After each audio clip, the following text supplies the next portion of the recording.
আমাদের অনন্য স্টোরি সকল প্রকার পার্ট গল্প দেখতে আমাদের চ্যানেলটি সাবস্ক্রাইব করে পাশে থাকা বেল আইকনটিতে ক্লিক করে অল নোটিফিকেশন অন করে দিন।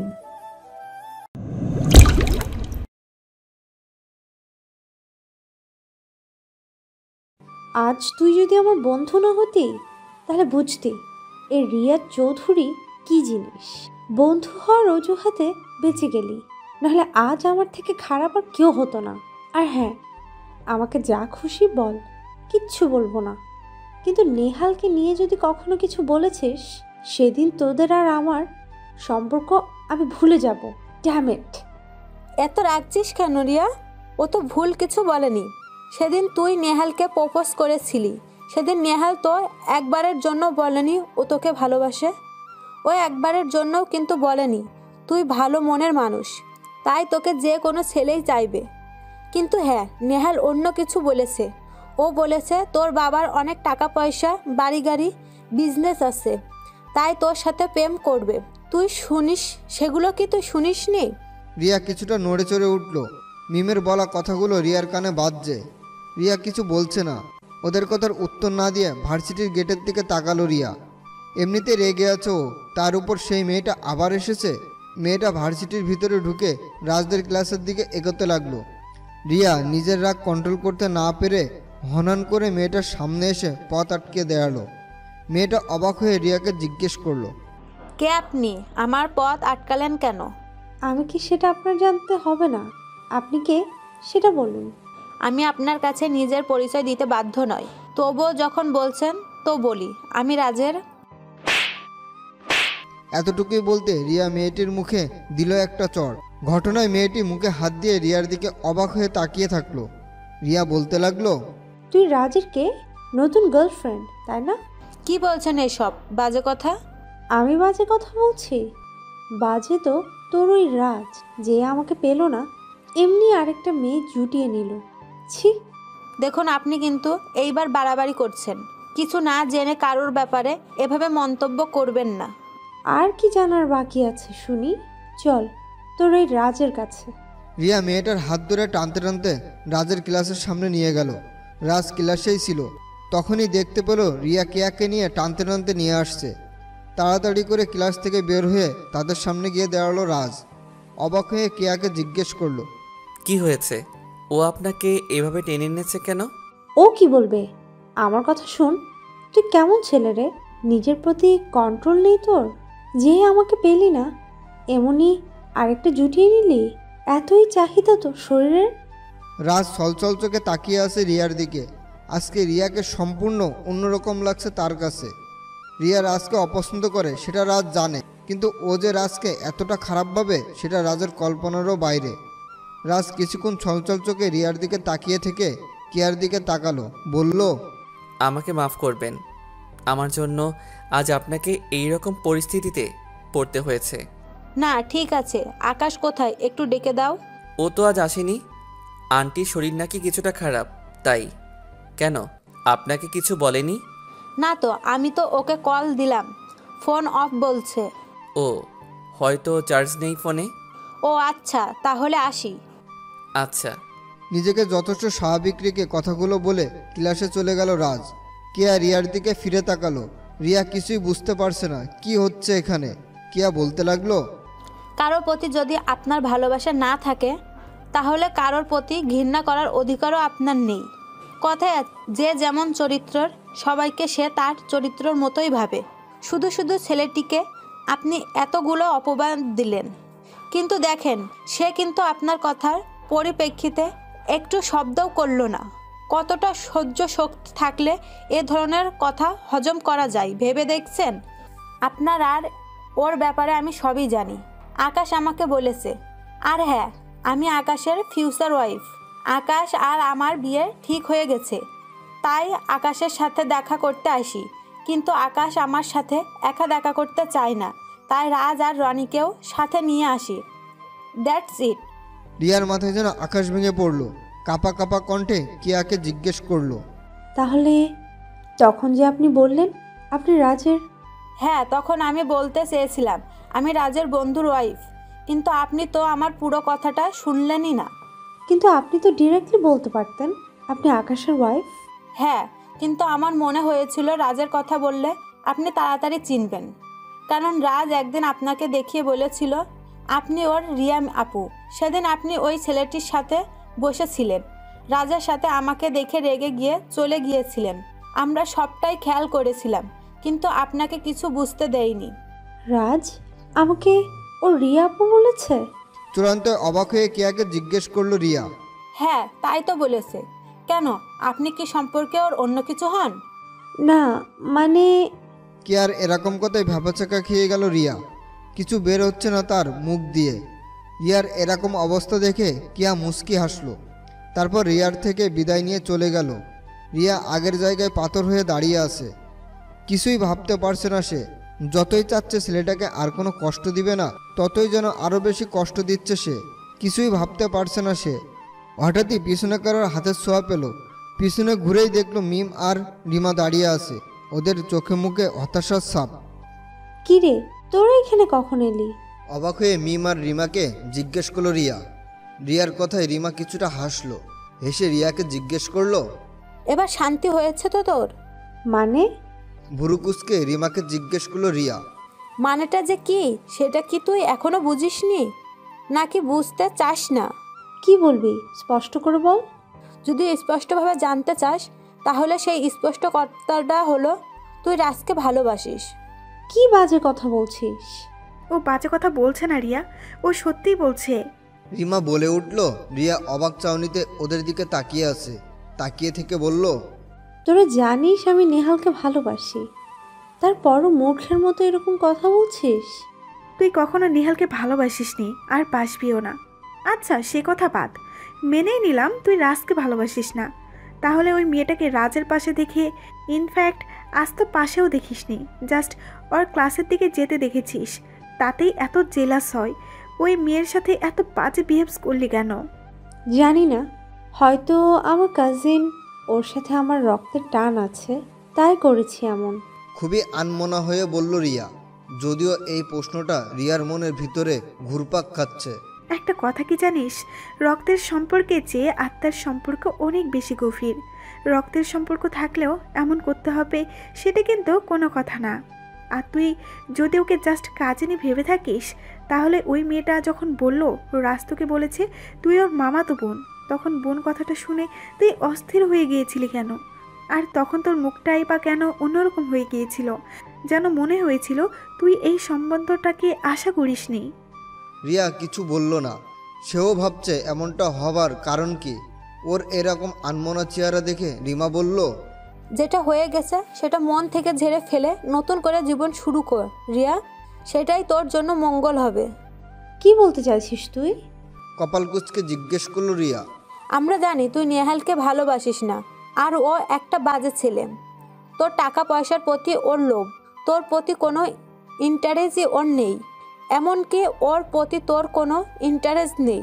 যদি থাকতো তাহলে আজ ও ভার্সিটি না আসাতে তুই এতই স্থির থাকতে পারতি না। কিন্তু তোর মধ্যে কোনো রিয়্যাক্ট আমরা দেখতে পাচ্ছি না, তাই বলছি ওকে মন থেকে মুছে ফেল। যদিও তোর মনে ওই নেহাল কোনো দিনই ছিল না, তারপরও বলছি অ্যাড দে, রাজকে নিয়ে লাইফ স্টার্ট কর। মিম আর রিমার এমন কথায় রিয়া বেশ রেগে গেল। তবে কোনো প্রতিবাদ না করে শান্ত গলায় বলল, আমি নেহালকে ভালোবাসি কি বাসি না সেটা কোনো ফ্যাক্ট না, তবে নেহাল আমাকে অনেক ভালোবাসে অ্যান্ড আমাকে অনেক বিলিভ করে। ওকে আমি কষ্ট দিতে পারবো না, ওকে আমি ঠকাতে পারবো না কখনোই।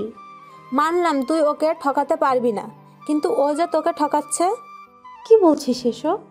আমরা প্রথম থেকেই বলছি ওর ছেলে জাস্ট তোর রূপ, টাকা পয়সা, বাড়ি গাড়ি, বড় বিজনেস এসবের আকৃষ্ট। তুই কেন সেটা বুঝতে পারছিস না? আর কি? আর ওই ছেলেকে আমরা প্রায় দেখছি তুই পাশে না থাকলে কার সাথে যেন ফোনে কথা বলে। তাই নাকি? একটা ভালো রিলেশন কিভাবে নষ্ট করতে হয় সেটা দেখছি তোরা খুব ভালোই জানিস। তবে কি, তোদের এই ফাঁদে আমি কখনোই পা দিব না। রিয়া রেগে সেখান থেকে চলে গেল। মিম আর রিমা তাকিয়ে দেখতে লাগলো তার যাওয়া। এদিকে রনি আর তিশার মাঝে ভালো একটা রিলেশন চলছে। ক্যাম্পাসের একটা গাছের নিচে বসে খুব মনোযোগ দিয়ে বই দেখছিল তিশা। তিশা রনিকে ভালোবেসে ফেলেছে, যদিও রনি তিশাকে ততটা কাছে টানে না। মাঝে মাঝে আড্ডাবাজি করে দুজন। সে যাই হোক, তিশা গভীর মগ্নে ছিল বই নিয়ে। এমন সময় তার পাশে কে একজন বসে, তার চোখ দুহাত দিয়ে ঢেকে দিল। তিশা একটা মুচকি হাসি দিয়ে বলল, রনি। রনি হাত ছেড়ে দিয়ে পাশে ফিরে বসে বলল, আচ্ছা, আমাকে না দেখেই তুমি কিভাবে বলতে পারো যে এটা আমি? তোমার গায়ের গন্ধ যে আমার খুব পরিচিত, সবার থেকে তোমার গায়ের গন্ধ আলাদা। মানে কি? আর কার কার গায়ের ঘ্রাণ শুকছো তুমি? খানিকটা রেগে জিজ্ঞেস করলো রনি। আহা, রাগ করছো কেন? আমি এইসব মিন করে কথাটা বলিনি।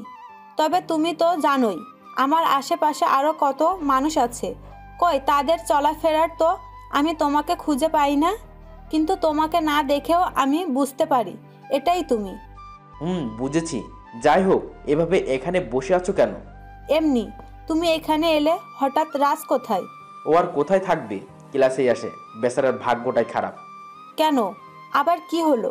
যা কপালে ছিল তাই হয়েছে। কত নিরীহ একটা ছেলে, ওই রিয়ার বাচ্চাকে ভালোবেসে জীবনে পাপ করেছিল অনেক, সেটারই মাসুল দিতে হয় এখনো। ওই ছেলেটা সব ভুলে নিজেকে স্বাভাবিক করতে চাইছে, কিন্তু না, ওই রিয়ার সহ্যই হচ্ছে না সেটা। ওকে অপমান না করলে যেন ওর পেটের ভাত হজম হয় না। বেশ অভিমান সুরে কথাগুলো বলল রনি। তিশা এক দৃষ্টিতে রনির দিকে তাকিয়ে আছে। এভাবে তাকিয়ে আছে কেন? তোমাকে দেখছি। আমাকে এভাবে দেখার কি হলো? তিশা কোনো উত্তর দিল না। রনির দিকে তাকিয়ে যেন কোনো ভাবনার জগতে হারিয়ে গেছে সে। রনি বলল, কি ব্যাপার? কি এত ভাবছো? ভাবছি তোমাকে আরও আগে কেন ভালোবাসলাম না। এর আগেও তো তোমাকে অনেক দেখেছি, কিন্তু তখন তো তোমার প্রতি আমার তেমন কোনো ফিলিংস হয়নি। কিন্তু সেদিন কি এমন জাদু করলে আমায় যে আমি এত কাছে চলে এলাম তোমার? আমিও বুঝি না। সেদিন তো আমি তেমন কিছুই করিনি, জাস্ট ওই অহংকারী রিয়াকে গুনে গুনে 4টা থাপ্পড় দিয়েছি, আর এতে তুমি ফিদা হয়ে গেলে। হ্যাঁ, জানি না সেদিন আমার কি হয়েছিল। তুমি যখন রিয়ার সাথে এই রকম করছিলে, আমি ক্যাম্পাসে বসে থেকে সবটাই দেখেছিলাম। আমি তো জাস্ট অবাক। স্বয়ং রাজ যা করতে পারলো না, তুমি সেটা করে দেখালে। তোমার সেই সৎ সাহসিকতা সেদিন আমার বেশ মুগ্ধ করেছিল। বিশ্বাস করো, সেদিন সারা রাত 2 চোখের পাতায় এক করতে পারিনি। শুধু তোমার মুখটাই আমার চোখে ভেসে উঠেছে। তাই তো দেরি না করে পরের দিনই প্রপোজ করে বসলাম তোমাকে, আর তুমিও অ্যাকসেপ্ট করে নিলে। নিজেকে খুব ভাগ্যবান মনে হয়েছিল সেদিন। তিশার কথা শুনে রনি একটা তৃপ্তির হাসি দিল, যা দিয়ে তার ভালোবাসা জানান দিল। বাসায় গিয়ে রিয়া নেহালকে কল দিল। ফোন ওয়েটিং পেল সে। মেজাজটা খারাপ হয়ে গেল তার। অনেকবার কল দিয়েও ওয়েটিংয়ে পেল সে। রাগে আর কোনো কল দিল না সে। কিছুক্ষণ পর রিয়ার ফোনে রিং বেজে উঠল। রিয়া ফোনটা কেটে দিয়ে নিজেই কল ব্যাক করলো। হ্যালো নেহাল। বলো রিয়া। আজ আসোনি কেন ভার্সিটিতে? এমনি ভালো লাগছিল না তাই। ও, এতক্ষণ কার সাথে কথা বলছিলে? কখন থেকে কল দিয়ে শুধু ওয়েটিং পাচ্ছি। ওই মানে মামার সাথে কথা বলছিলাম। কেন, সন্দেহ করছো? আরে না, সন্দেহ করব কেন? তাই তো। আচ্ছা রিয়া, একটা কথা বলবো, যদি কিছু মনে না করো। মনে করার কি আছে, বলো কি বলবে। রিয়া, আমার না কিছু টাকা লাগবে। কি করবে টাকা দিয়ে? তুমি তো জানোই আমার বাবা নেই, মায়ের শরীরটাও ভালো যাচ্ছে না, ডক্টর দেখানো লাগবে, তাই। আচ্ছা, আর বলতে হবে না, কত লাগবে সেটা বলো। বেশি না, এই 1050 হলেই হবে। এত টাকা? ডক্টর দেখাতে এত টাকা লাগে? অবাক হয়ে বলল রিয়া। নেহাল ভালো করেই জানে রিয়া কোটিপতির একমাত্র মেয়ে, তার কাছে এটা কোনো ব্যাপার না। এখন আশপাশে খাবে, পরে আসল জায়গায় মুখ বসাবে। তোমার সমস্যা হলে থাক, অন্য কোথা থেকে জোগাড় করে নিব। ন্যাকামো করে বলল নেহাল। না না, ঠিক আছে। কখন আসবো টাকা নিয়ে? কাল ভার্সিটিতে দিলেই হবে। তোমার বাসার ঠিকানা দাও, আমি নিয়ে আসছি। না না, সমস্যা নেই, কালকে চলবে। ওকে। এখন রাখি। Okay, bye. Bye, I love you সোনা। ফোন রেখে দিল নেহাল। রিয়ার ফোন রাখার সাথে সাথেই আরেক জায়গায় কল দিল সে। ফোনের ওপাশ থেকে বলল, কি হলো, রাজি করাতে পারলে? হ্যাঁ। কত চেয়েছো? 50,000। এত কম কেন? ওদের তো অনেক টাকা।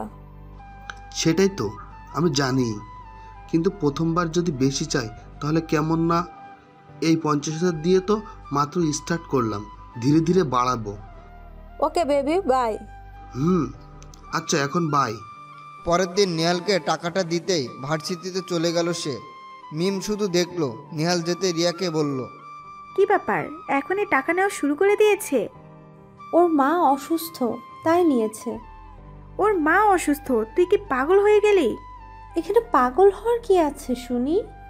আসলেই তুই অন্ধ হয়ে গেছিস। আরে ওর তো মাই নেই, তাহলে অসুস্থ হবে কি করে? রিয়া যেন আকাশ থেকে পড়লো, অবাক হয়ে বলল, এইসব কি বলছিস তুই? মা না থাকলে মাকে নিয়ে কেউ মিথ্যা বলে? মা যে নেই এমন না, মা আছে, তবে ওর কাছে নেই। স্বামীর সংসার রেখে পরকীয়া করে ধরা পড়েছিল। সেই দিনই ওর বাবা ওর মাকে বের করে দিয়েছিল। তারপর থেকে ওদের সাথে ওর মায়ের কোনো যোগাযোগ নেই। তুই এত কিছু কিভাবে জানিস? ছোট্ট একটা শহরে থাকি, এটা জানা কোনো ফ্যাক্ট না। তাহলে আমাকে তো কখনো বলসনি এসব।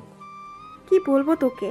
তুই তো বলিস ওই ছেলেকে তুই ভালোবাসিস, আর ভালোবাসার মানুষের ফ্যামিলি ব্যাকগ্রাউন্ড যে তুই জানবি না সেটা আমার জানা ছিল না। রিয়া কিছুই বলল না, তবে ওর চোখ মুখ দেখে বোঝা যাচ্ছে বেশ রেগে আছে। মিম ব্যাপারটা বুঝতে পেরে মুচকি হাসি দিল। রাজ রাতের আধারে একা একাই রুমের বারান্দায় বসে আছে, হাতে একটা কপি ভর্তি মগ। কিছুক্ষণ পর পর মগে চুমুক দিচ্ছে আর সামনে তাকিয়ে আছে। চাঁদের আলোতে অন্ধকার রাতটাও বেশ অপরূপ লাগছে তার কাছে। খুব স্বপ্ন ছিল এরকম একটা চাঁদনি রাতে রিয়ার পাশে বসে ওর এক হাত জড়িয়ে ধরে জ্যোৎস্না বিলাস করবে। কিন্তু সবার সব আশা তো পূরণ হয় না, কিছু কিছু স্বপ্ন স্বপ্নই থেকে যায়। আজ খুব জানতে ইচ্ছে করছে ওর মধ্যে এমন কি নেই যা নেহালের মধ্যে আছে। ও কি রিয়ার যোগ্য না? টুপ টুপ করে দুফোঁটা পানি গড়িয়ে পড়ল তার চোখ থেকে। তবে হ্যাঁ, আর সহ্য করব না, আমিও রিয়া চৌধুরীকে বুঝিয়ে দেব রাজ কী জিনিস। দুদিন ধরে নেহালের সাথে কথা বলা বন্ধ করে দিয়েছে রিয়া। নেহাল খুব করে চেষ্টা করছে রিয়াকে মানাবার, কিন্তু রিয়া যেন একেবারেই বেঁকে বসে আছে। নেহাল খুব টেনশনে আছে, কিভাবে মানাবে সে রিয়াকে। শুরু হওয়ার আগে যদি সব শেষ হয়ে যায় তাহলে সব স্বপ্ন বিফলে যাবে তার। রিয়া পার্কে একটা বেঞ্চে বসে আছে, কোথা থেকে নেহাল এসে যেন রিয়ার পাশে বসে ওর দুহাত চেপে ধরল। আচমকায় কেউ হাত ধরায় প্রথমে কিছুটা ভয় পেলেও পরে নেহালকে দেখে অনেকটা অবাকই হয় সে। এখানে কি করছো তুমি? রাগ করেছো বাবু? দেখো, তোমার এইসব ন্যাকামি আমার একদম ভালো লাগছে না। আমাকে একা থাকতে দাও। বিরক্ত হয়ে বলল রিয়া। কি হয়েছে তোমার? তুমি কি কোনো কারণে আমার উপর রেগে আছো? রিয়া এইবার নেহালের দিকে ফিরে বসলো আর বলল, নেহাল, তোমার মা তোমাদের ছেড়ে চলে গেছে অনেক আগেই, কিন্তু তাও তুমি কেন মায়ের অসুস্থতার মিথ্যা কথা বলে আমার কাছ থেকে টাকা নিলে? রিয়ার কথায় নেহাল কিছুটা ঘাবড়ে গেল। তুতলাতে তুতলাতে বলল, তো তুমি কিভাবে জানলে? যেভাবেই জানি না কেন, কিন্তু জানতে পেরেছি এটাই সত্যি। তুমি মিথ্যা বললে কেন নেহাল? আসলে টাকাটা আমার দরকার ছিল মায়ের ব্যাপারে, লজ্জায় তোমাকে কিছু বলিনি। মাথা নিচু করে নেহাল বলল, তোমার টাকার দরকার আমাকে বললেই তো হতো, আমি কি তোমাকে ফিরিয়ে দিতাম? কিন্তু মিথ্যা বলবে কেন? তোমার মা যদি তোমাদের ছেড়ে চলে যায় সেটাতে তো তোমাদের কোনো হাত নেই। নেহাল কিছু বলছে না। রিয়া লক্ষ্য করলো নেহাল মন খারাপ করে বসে আছে। রিয়া এক হাতে নেহালকে জড়িয়ে ধরে বলল, যখনই তোমার টাকার প্রয়োজন হবে আমাকে বলবে, আমি তোমাকে টাকা দেব, কিন্তু মিথ্যা বলবে না, ওকে? ওকে বাবু। নেহাল রিয়ার গলা জড়িয়ে আষ্টেপৃষ্ঠে ধরে আছে। রিয়াও নেহালকে জড়িয়ে ধরল, যদিও তার ইচ্ছা ছিল না। নেহাল জড়িয়ে ধরা অবস্থাতেই উল্টো পাশে কাউকে চোখ মারল, সাথে একটা শয়তানি হাসি।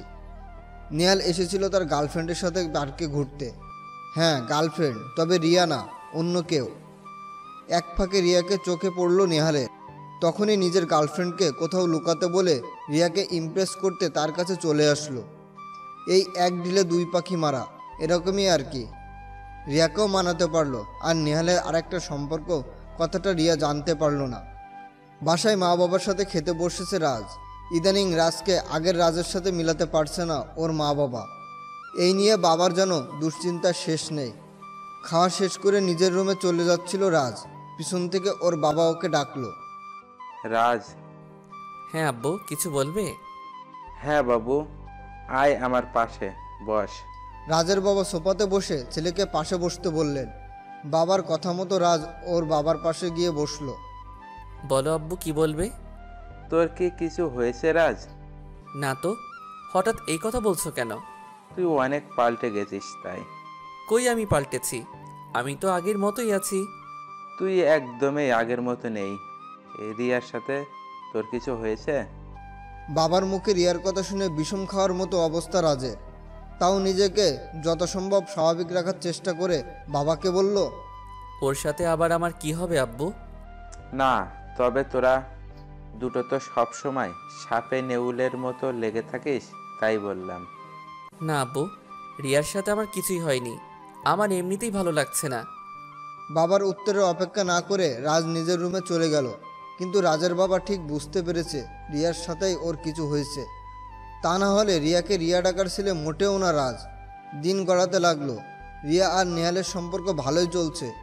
প্রথমে মিম আর রিমা এই নিয়ে ওর সাথে তর্ক করলেও এখন আর করে না, কারণ অবুজকে বোঝানো সম্ভব নয়। কিন্তু যে সবটা বুঝেও অবুজের মতো থাকে তাকে কোনোভাবেই কিছু বোঝানো যায় না। ইদানিং নেহাল রিয়ার কাছ থেকে বিপুল পরিমাণে টাকা নিচ্ছে। রিয়া যদিও মাঝে মাঝে অনীহা প্রকাশ করেও তবুও নেহালের সাথে সেটা প্রকাশ করে না।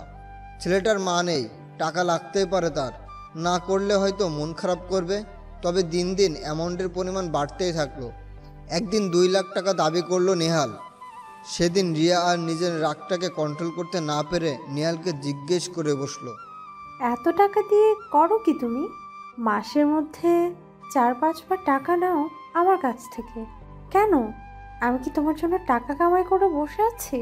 বেশ রেগে বলল রিয়া। আর তখনই নেহাল খুব মন খারাপ করে বসলো। এবার রিয়া যেন আরও রেগে গেল। রেগে গিয়ে বলল, একদম ন্যাকামি করবে না। কি ভেবেছো কি তুমি?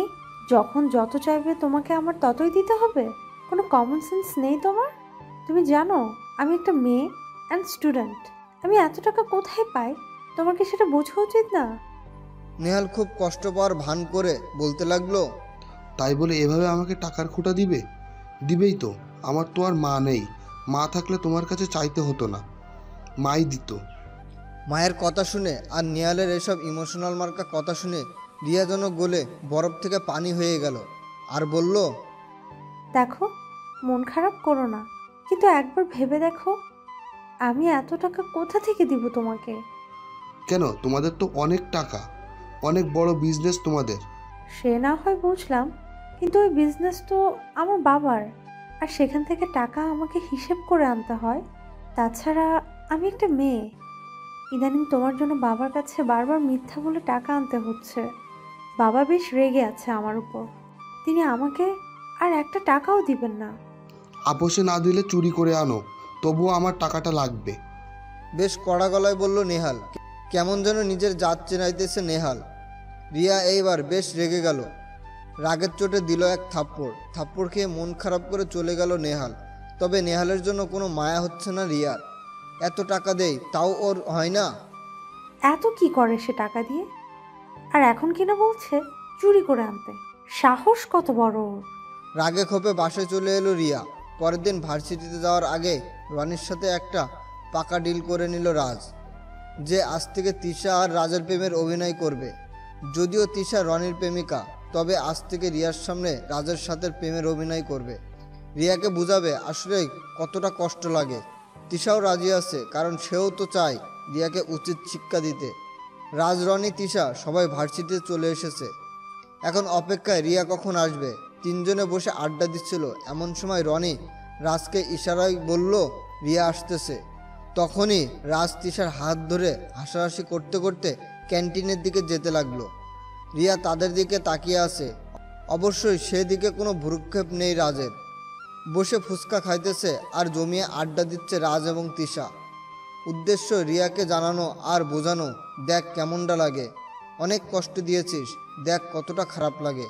এমনিতেই নেহালের প্যারা, আবার এইসব দেখে রিয়া মোটেও প্রস্তুতি ছিল না। না, আর নিতে পারছে না রিয়া। কিছু বলতেও পারছে না, আর সইতেও পারছে না।